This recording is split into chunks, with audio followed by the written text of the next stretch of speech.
595번째 책 소개입니다. 책에서 일부 내용을 발췌하여 소개드립니다. 기회가 되시면 책을 꼭 읽어보시기 바랍니다. 본 영상은 타입캐스트의 AI성으로 녹화하였습니다. 책 제목 환승인간. 저자 한정연. 출판일 2023년 8월 1일. 상상빌더 한 줄 요약. 나를 돌아보자. 책 소개. 2019년 오늘의 작가상 2021년 젊은 작가상 수상작가 한정연의 첫 산문집 환승인간이 출간되었다. 이 책은 자신을 환승인간으로 표현한 작가가 지금껏 자신을 거쳐간 수많은 이름들에 관한 이야기들과 2022년 한 해 동안 채널 S의 한정연의 영화적인 순간이라는 제목으로 연재한 칼럼들을 함께 엮은 것이다. 작가는 환승인간을 통해 인간 한정연에서 작가 한정연으로, 또 그 반대로 자유로이 환승해 가면서 내밀하고 비밀스러우며 한정연식의 유머와 통찰이 있는 특별한 환승의 세계로 독자들을 이끈다. 어릴 적부터 자신의 특기는 환승이었다는 작가. 작가는 스스로 난이, 경아, 경희, 서아, 프란디에 등 20개도 넘는 이름을 스스로에게 붙였다. 그러자 하나의 이름에 묶여 한정된 삶을 사는 것보다는 덜 무료했고 때론 한정연에게 부과된 인생의 무게도 가벼워졌다. 환승을 통해 몇 개의 삶을 거듭하며 그 안에서 더 자유롭고 편안하게 숨 쉴 수 있었다. 경험해보지 못한 세계는 좋아하는 사람을 통해 봐야 한다. 는 한정연 작가에게 환승은 좋아하는 마음에서부터 시작된다. 나와 다르지만 어쩌면 너무도 닮은 타인들을 깊이 이해하고 다가가기 위한 마음. 소설 소녀 연예인 이보나에 등장했던 이보나와 제인, 주희도 그러한 마음에서 탄생한 인물이다. 이처럼 작가는 문학과 비문학, 예술 영역을 자유롭게 넘나들며 좋아하는 힘으로 나아가는 삶에 대한 이야기들을 진솔하게 털어놓는다. 마치 내 옆에 가까이 앉아 다정하게 이야기를 들려주듯. 이 책에서 한정연 작가는 데뷔해 본격적으로 글을 쓰기까지의 과정과 가족들을 비롯한 주변 사람들에 관한 개인사적 일화들, 비문학 영역이라 스스로 칭했던 연애와 이별, 그리고 사랑의 단상 등을 조곤조곤하게 들려준다. 보다 온전하게 나로 설 수 있도록 우리를 지켜줄 모든 환승들을 통해 서로의 아름다움을 발견하고 기꺼이 손을 잡았던 나와 너, 그리고 우리에 대해 생각해보는 시간이 될 것이다. 저자 소개. 저자 한정연, 소설가. 1985년 출생. 2015년 동아일보 신춘문예에 당선되며 작품 활동을 시작했다. 소설집 소녀 연예인 이보나, 장편소설 줄리아나 도쿄 나를 마릴린 멀로라고 하자, 중편소설 마고 등을 펴냈다. 2019년 오늘이 작가상, 2021년 젊은 작가상, 퀴어 문학상, 부마항쟁 문학상을 수상했다. 책에서 얻은 내용. 프롤로그. 그것이 나의 문제라고들 한다. 로베르토 볼라뇨의 소설 부정 열린 책들에는 한 여성 시인이 등장한다. 그 여성 시인은 일주일 동안 대학의 화장실에서 숨어 지낸 과거를 가지고 있다. 숨었다라는 건 사실 맞지 않는다. 그냥 그렇게 되었다. 그저 낯선 나라의 가장 큰 도시에 놀러 왔다가 그곳의 대학교를 구경 왔다가 그 나라엔 독재 정권이 오래전부터 사람들과 학생들을 죽여왔고 그것에 반대하는 사람들의 정당한 시위를 저지하는 폭력에 휩쓸려, 역사에 휩쓸려, 죽음에 휩쓸려 화장실로 몰려 들어간 그녀. 일주일 동안 한 인간이 화장실에 쪼그리고 앉아 생존한다는 건 어떤 것일까? 그런데 이 책을 읽는 당신은 그런 걸 상상한 적이 있는가? 그런 걸 상상이나 해야 한다고 느낀 적이나 있는지? 이 책을 읽던 나는 나 자신에게 가장 먼저 그것을 물었다. 아니요, 전혀요. 화장실이란 가장 은밀하고 가장 내밀하고 또 누구와도 공유하지 않는 어떤 장소. 그곳은 대부분의 경우 밀폐되어 있으며 가장 편안함을 요구하지만 또 긴장감이 흐르기도 하는 곳. 몸 안에 노폐물을 내보내는 장소이기에 그 장소는 필연적으로 나의 가장 보여주기 싫은 무언가를 마주하게 되기도 하는 곳. 그런 이유로 그러니까 인간을 인간으로 보기 시작한 이후부터 우리는 그곳을 분리했던 것이 아닐까. 그런데 그곳과 분리되지 못한 채, 누군가의 배설물과 자신의 배설물과 분리되지 못한 채 한 인간은 그곳에서 일주일을 버티며 지내야 한다는 것은 대체 무슨 의미일까? 도망치기 위해 문을 열면 진압대가 그녀를 강간하거나 살해할 가능성이 높다는 건 이미 지나간 시간으로부터 증명이 된 일이다. 그러니 그녀에게 선택권이 없다. 그녀는 도망치거나 자살하거나 분노와 공포에 협력하지도 대항하지도 않고 그저 치마를 걷어 올리고 쪼그리고 앉아 시를 외운다. 그리고 그녀는 미친다. 그러니 이 모든 것은 얼마나 무용한 일인가. 총을 든 시위대가 문 밖에 있는 그곳에서 배설물 사이에서 시를 외운다는 것이. 그럴 시간에 그녀는 밧줄이 될 만한 어떤 것을 찾아 허리에 둘러 묶어 탈출을 시도하거나 대걸레를 무기 삼아 화장실 문을 열어젖히는 편이 낫지 않았을까. 그러나 고작 그녀가 한 일이란 시를 읊는 것이었다. 그렇게 미친 그녀가 이렇게 말한다. 자신은 아무것도 잊지 못한다고, 그것이 자신의 문제라고들 사람들이 그렇게 말한다고. 하지만요, 그거 아세요? 모든 피해 사실이 오히려 자신의 문제로 귀결되는 것 또한 피해자의 증상 중 하나예요. 나는 이제 이렇게 말할 수 있는 사람이 되었다.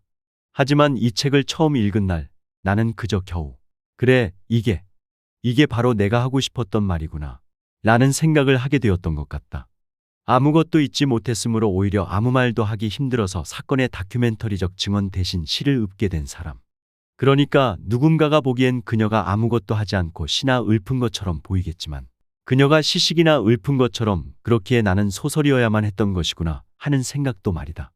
몇십 년 전 지구 반대편의 역사적 사실을 바탕으로 쓰여진 책 속의 그녀는 어느 날 갑자기 사랑하는 사람을 잃고 산채로 죽음에 가까워진 내 주변 사람들 같았고, 또 마치 나 같았다. 모든 것을 잊지 못해 미쳐버렸지만 또 유머를 잃지 않아서 미치지 않았다고 생각했던 그녀처럼, 내가 아는 어떤 사람들은 대부분의 경우 많이 웃었고, 또 그만큼 자주 울었으며 어느 날엔 누군가를 잊지 못해 괴로워했고, 또 어느 날엔 그를 너무 많이 잊어버렸다며 죄책감에 고개를 들지 못했다. 하지만 시를 외우며 끝까지 살아낸 소설 속 그녀처럼 내 주변의 사람들 또한 각자의 방식으로 살아냈고 자주 행복한 기억을 많이 품었다고 말하며 삶을 마무리했다. 그 책을 처음 읽은 2010년 여름으로부터 시간이 흐를수록 나는 그 소설 속 그녀에 대해 더 자주 떠올린다. 그 기억은 문학이 무엇을 할 수 있을까라는 질문을 받을 때, 혹은 나 스스로 문학이 내게 어떤 의미를 가져다 주었을지를 떠올릴 때 망설임 없이 앞서 나오는 것이기도 하다.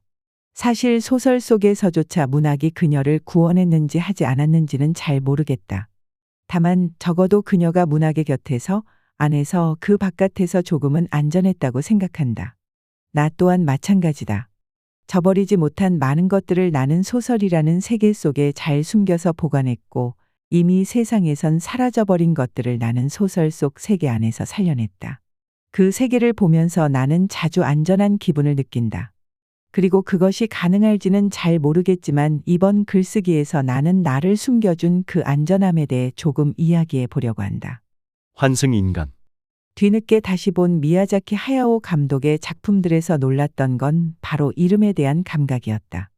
여러 이름을 쓰는 하울에게 소피가 대체 이름이 몇 개냐고 물으니 하울이 안전할 만큼 있다고 대답한다. 물론 하울은 결국 온전히 하나의 이름을 찾게 되는데, 사실 내 소설들에도 이름은 어떤 고유성을 드러내는 장치로 쓰이니 완전 동떨어진 개념은 아니다. 그런데 현실의 나는 하울과 비슷했던 것 같다. 고유성을 드러내는 어떤 것으로 이름을 중요하게 생각한 게 아니라 그것과는 다른 의미에서 이름에 힘을 좀 줬던 거다. 내가 어린 시절엔 새 학기 때 꼭 종이를 하나 나눠주곤 했었다. 선생님이 나눠주신 그 종이에는 특기와 취미를 쓰는 칸이 있었다. 나는 그게 항상 난감했다. 아무리 생각해도 특출나는 기량의 것이 나에겐 존재하지 않는 것 같았다. 그런데 30년 넘게 나 자신과 지내다 보니 내가 하나의 특기 정도는 있다는 걸 드디어 알게 되었다. 내가 발견한 특기는 바로 환승이다. 어디서 어디로부터 라고 한다면 바로 이름들이다. 내가 최초로 이름을 만든 건 주변인들의 증언에 의하면 4살 무렵이었다고 한다. 내가 4살에 그 이름을 처음 지었는지 그건 기억하지 못하지만 정확히 그 이름을 썼던 것은 기억난다. 당시 내가 지은 이름은 한난이었다. 밖을 나다니는 것을 힘들어하는 주희가 어디 멀리까지 가서 받아왔다는 이름인 정연에서 나는 순식간에 난이가 되겠다고 주장했다고 한다. 사실 주희가 정연이를 받아온 건 내가 예술가가 될 운명이라는 말을 듣고서라고 한다. 주희는 예술하면 얼마나 힘든데 라는 마음으로 정연이를 탄생시켰다. 그런데 그 마음은 내가 난이로 환승 이름하면서 순식간에 멀어지고야 말았다. 하도 내가 나는 난이야. 알겠어? 나는 난이라고 하고 다녔더니 가족 모두가 그래, 난이야. 해버린 것이다. 구 남친처럼 멀어진 정연이란 이름은 그 뒤에 한참이나 지나 내가 교육기관에 들어가고 나서야 재소환되었다. 그때까지 나는 난이와 붙어 다녔다. 그리고 난이와 함께하던 시절 나는 꽤나 활발했다. 제 몸만한 그림 도구를 들고 다니며 글보다 먼저 시작한 그림으로는 국제대회에 나가 상도 받아왔다. 난이는 글로벌하면서도 긍정적인 편이었던 것 같다. 비록 유치원은 적극 거부했지만 그러다 보니 주위도 어느 순간 나를 난이라고 불렀다. 예술이고 운명이고 모고 간에 사랑하는 어린 존재의 의견이 중요했던 것이다. 비문학 영역 전문가. 하여간 사랑 때문에 망하는 사람이 바로 나였는데 망함 전문가라고 하면 인생이 정말 망한 것처럼 보이니까 비문학 영역 전문가라고 스스로를 명명하기로 했다. 그런데 실제로 내 인생은 망하지 않았다. 사랑이 지나갔을 뿐이지. 나는 그들로부터 많은 걸 얻었고 그렇게 설정된 내가 꽤나 마음에 든다. 나는 어떤 연구를 하는가 많은 질문을 받았는데 진짜 지금도 이걸 말하기가 너무 민망하다. 연구를 그렇게 오래 하신 분들이 많은데. 물론 무슨 소설 쓰세요? 이것도 여전히 말하기 민망하다. 내가 그런저런 말을 하기에 적당한 이력을 가지고 있는가? 이건 어떤 사회적인 인정을 말하는 게 아니고 나 스스로에 대한 인정을 말하는 것이다. 하지만 에세이를 쓰며 이런 각오를 했다. 그래, 말해보자. 나는 사랑에 관한 연구를 한다. 진짜 이상한 말인데 이게 설정이 아니고 진짜다. 정확히 말하면 낭만적 사랑으로 개발된 사랑의 개념이 국가와 제도에 어떻게 이용되었는지를 원작 소설과 영화 드라마 텍스트를 비교함으로써 파악하고자 노력 중이다. 나는 기본적으로 내가 궁금한 걸 해소하는 게 좋은 사람이다. 소설도 연구도 그런 연장선상인데 처음에 했던 작업은 아주 넓게 정상 가족과 결혼의 가치관 변화를 위해 텍스트들에서 찾고자 했다. 그런데 역시나 잘된 텍스트는 굉장히 많은 의미와 해석의 여지를 갖고 있고 사회, 역사적 맥락과 떼어놓고 볼 수가 없다. 어쨌거나 나도 아직 열심히 공부하는 중이라 더 말할 순 없고 그저 아직까지는 너무나 재밌게 하고 있다는 정도다. 그리고 이 충만함 덕분에 나는 나아가고 있다. 이런 걸 보면 정말 사랑 때문에 망하는 게 뭐 어떤가 싶다. 비문학 영역 전문가의 말이니 믿어도 좋을 것이다. 환승신호. 여기까지 오면 눈치챘겠지만 소설 속엔 내 이야기가 많다. 그런데 항상 저런 식으로 새로운 이름으로 환승한 뒤 쓴다. 제인도 마찬가지다. 제인은 정해진 모델이 있다. 내가 아는 세기의 다정한 사람. 하지만 소설 속 제인 또한 절반은 내가 만들어낸 기억의 제인이다. 나는 사실 그래서 소설이 좋다. 숨어서 모든 걸 다 말할 수 있어서. 아무도 상처받지 않고 누구도 쉽게 동정을 받거나 연민을 만들어내지 않으며 나 또한 상처받지 않고 좋아하는 것들을 잔뜩 살려낼 수 있다. 이건 분명 성격 차이겠지만 나는 아니 에르노와 같은 글쓰기는 평생 못할 거라고 생각한다. 다만 제발트처럼 자신의 의견을 타인의 이야기 뒤에 숨어서 적극적으로 드러낼 수는 있을 것이다.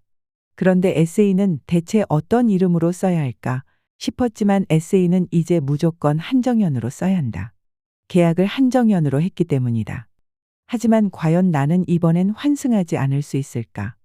내 머릿속엔 아직도 환승할 이름들이 무수하게 남아있는데 에세이를 쓰고 있는 뻘쭘함을 이겨낼 새로운 이름이 저기 있다고 벌써 환승 신호가 오고 있는데.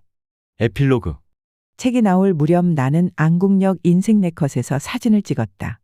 사실 나는 인생 네컷을 정말 좋아한다. 인생이 한 컷도 아니고 네 컷인데다가 두 번이나 그 기회를 주기 때문이다. 재미있는 사실이 또 있는데 나중에 사진을 고를 때 밝기를 조절할 수 있다는 점이다.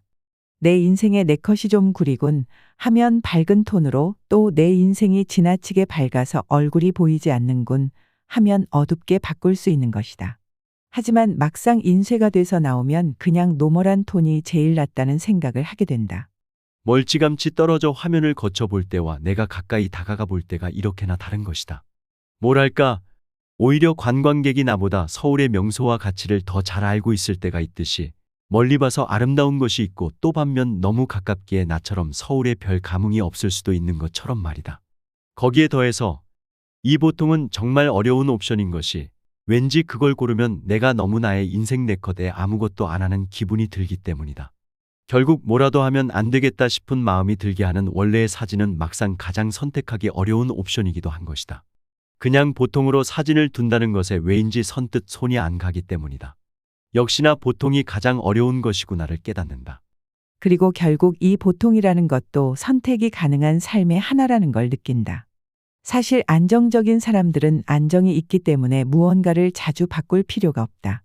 직장이든 집이든 좋아하는 것이든 바꿀 이유가 별로 없다. 하지만 그 반대편에 있는 사람들은 선택해서가 아니라 바꾸지 않으면 살아갈 수 없기 때문에 자주 무언가를 바꾼다. 그 언젠가 내가 줄리나와 도쿄에 쓴 것처럼 좋아해서가 아니라 좋아하지 않으면 살 수가 없기 때문에, 그리고 더 나아가 좋아하는 노력을 통해 좋아하게 되는 무언가를 자주 바꾸며 좋아하려고 노력한다. 그것이 이름이든 직장이든 주변 사람들과의 관계이든 말이다. 이 역시 일찌감치 소설에도 썼지만 나는 한국 사회가 하나의 직업에 오래 종사하는 사람들을 유달리 장인이라 치켜세우며 그 반대편의 사람들에 대해 의지가 없는 사람인 듯 몰아붙이는 것이 자주 섭섭했다. 오래 하고 싶어도 하지 못하는 환경이 있진 않았을지 이제는 그런 걸 따져 물어야 하는 시대가 아닌가 싶었던 것이다. 나 또한 마찬가지였다. 여러 이유가 있었지만 매 순간 살기 위해 노력하면서 많은 것들에서 환승했고 환승해야 했다. 그 가운데 정말 좋아하게 된 것도 있고 이제는 멀어진 것들도 있다. 나는 매번 즐거운 환승 인간이었지만 또 한편으론 그런 생각을 한다. 환승이 뭐야? 어떻게 좋아하는 마음이 바뀔 수 있어? 이런 말을 할 수 있는 아주 강력한 안정의 삶도 살아보고 싶다고 말이다. 지금까지 상상빌더였습니다. 감사합니다.